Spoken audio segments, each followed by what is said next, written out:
বিসমিল্লাহির রহমানির রহিম। পরম করুণাময় ও অসীম দয়ালু আল্লাহর নামে শুরু। লা ইকরাহা ফিদ্দীন قد تبين الرشد من الغي فمن يكفر بالطاغوت ويؤمن بالله فقد استمسك بالعروة الوثقى لا انفصام لها والله سميع عليم। দ্বীনের ব্যাপারে কোনো জবরদস্তি বা বাধ্যবাধকতা নেই। নিঃসন্দেহে হেদায়েত গোমরাহি থেকে পৃথক হয়ে গেছে। এখন যারা গোমরাহকারী তাগুতদেরকে মানবে না এবং আল্লাহতে বিশ্বাস স্থাপন করবে, সে ধারণ করে নিয়েছে সুদৃঢ় হাতল, যা ভাঙাবার নয়। আর আল্লাহ সবই শুনেন এবং জানেন। الله ولي الذين آمنوا يخرجهم من الظلمات إلى النور والذين كفروا أولياؤهم الطاغوت يخرجونهم من النور إلى الظلمات أولئك أصحاب النار هم فيها خالدون। যারা ঈমান এনেছে, আল্লাহ তাদের অভিভাবক, তাদেরকে তিনি বের করে আনেন অন্ধকার থেকে আলোর দিকে। আর যারা কুফরি করে, তাদের অভিভাবক হচ্ছে তাগুত, সে তাদেরকে আলো থেকে বের করে অন্ধকারের দিকে নিয়ে যায়। এরাই হল দোজখের অধিবাসী, চিরকাল তারা সেখানেই থাকবে। ألم تر إلى الذي حاج إبراهيم في ربه أن آتاه الله الملك إذ قال إبراهيم ربي الذي يحيي ويميت قال أنا أحيي وأميت قال إبراهيم فإن الله يأتي بالشمس من المشرق فأت بها من المغرب فبهت الذي كفر والله لا يهدي القوم الظالمين। তুমি কি সে লোককে দেখনি যে পালনকর্তার ব্যাপারে বাদানুবাদ করেছিল ইব্রাহিমের সাথে, এ কারণে যে আল্লাহ সে ব্যক্তিকে রাজ্য দান করেছিলেন?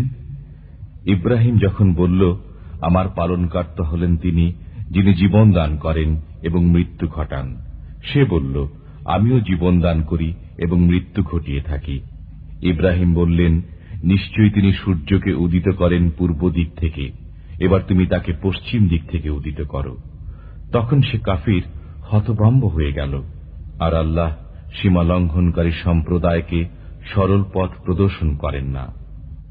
أو كالذي مر على قرية وهي خاوية على عروشها قال أنى يحيي هذه الله بعد موتها فأماته الله 100 عام ثم بعثه قال كم لبثت قال لبثت يوما أو بعض يوم قال بل لبثت 100 عام فانظر إلى طعامك وشرابك لم يتسنه وانظر إلى حمارك ولنجعلك آية للناس وانظر إلى العظام كيف ننشزها ثم نكسوها لحما فلما تبين له قال أعلم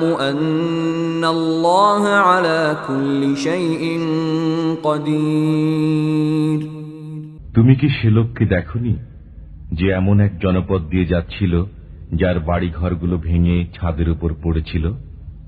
বলল, কেমন করে আল্লাহ মরণের পর একে জীবিত করবেন? অতঃপর আল্লাহ তাকে মৃত অবস্থায় রাখলেন 100 বছর, তারপর তাকে উঠালেন। বললেন, কতকাল এভাবে ছিলে? বলল, আমি ছিলাম একদিন কিংবা একদিনেরও কিছু কম সময়। বললেন, তা নয়, বরং তুমি তো 100 বছর ছিলে। এবার চেয়ে দেখো নিজের খাবার ও পানীয়ের দিকে, সেগুলো পচে যায়নি, এবং দেখো নিজের গাধাটির দিকে, আর আমি তোমাকে মানুষের জন্য নিদর্শন বানাতে চেয়েছি। আর হাড়গুলোর দিকে চেয়ে দেখো যে আমি এগুলোকে কেমন করে জুড়ে দেই এবং সেগুলোর উপর মাংসের আবরণ পরিয়ে দেই। অতঃপর যখন তার উপর এ অবস্থা প্রকাশিত হল, তখন বলে উঠল, আমি জানি নিঃসন্দেহে আল্লাহ সর্ববিষয়ে ক্ষমতাশীল। وَإِذْ قَالَ إِبْرَاهِيمُ رَبِّ أَرِنِي كَيْفَ تُحْيِي الْمَوْتَى قَالَ أَوَلَمْ تُؤْمِنْ قَالَ بَلَى وَلَكِنْ لِيَطْمَئِنَّ قَلْبِي قَالَ فَخُذْ أَرْبَعَةً مِنَ الطَّيْرِ فَصُرْهُنَّ إِلَيْكَ ثُمَّ اجْعَلْ عَلَى كُلِّ جَبَلٍ مِّنْهُنَّ جُزْءًا ثُمَّ ادْعُهُنَّ يَأْتِينَكَ سَعْيًا وَاعْلَمْ أَنَّ اللَّهَ عَزِيزٌ حَكِيمٌ। আর স্মরণ করো যখন ইব্রাহিম বলল, হে আমার পালনকর্তা, আমাকে দেখাও কেমন করে তুমি মৃতকে জীবিত করবে। বললেন, তুমি কি বিশ্বাস করো না? বলল, অবশ্যই বিশ্বাস করি, কিন্তু দেখতে এজন্য চাইছি যাতে অন্তরে প্রশান্তি লাভ করতে পারি। বললেন, তাহলে 4টি পাখি ধরে নাও, পরে সেগুলোকে নিজের পোষ মানিয়ে নাও, অতঃপর সেগুলোর দেহের এক একটি অংশ বিভিন্ন পাহাড়ের উপর রেখে দাও। তারপর সেগুলোকে ডাকো, তোমার নিকট দৌড়ে চলে আসবে। আর জেনে রেখো, নিশ্চয়ই আল্লাহ পরাক্রমশালী, অতি জ্ঞান সম্পন্ন।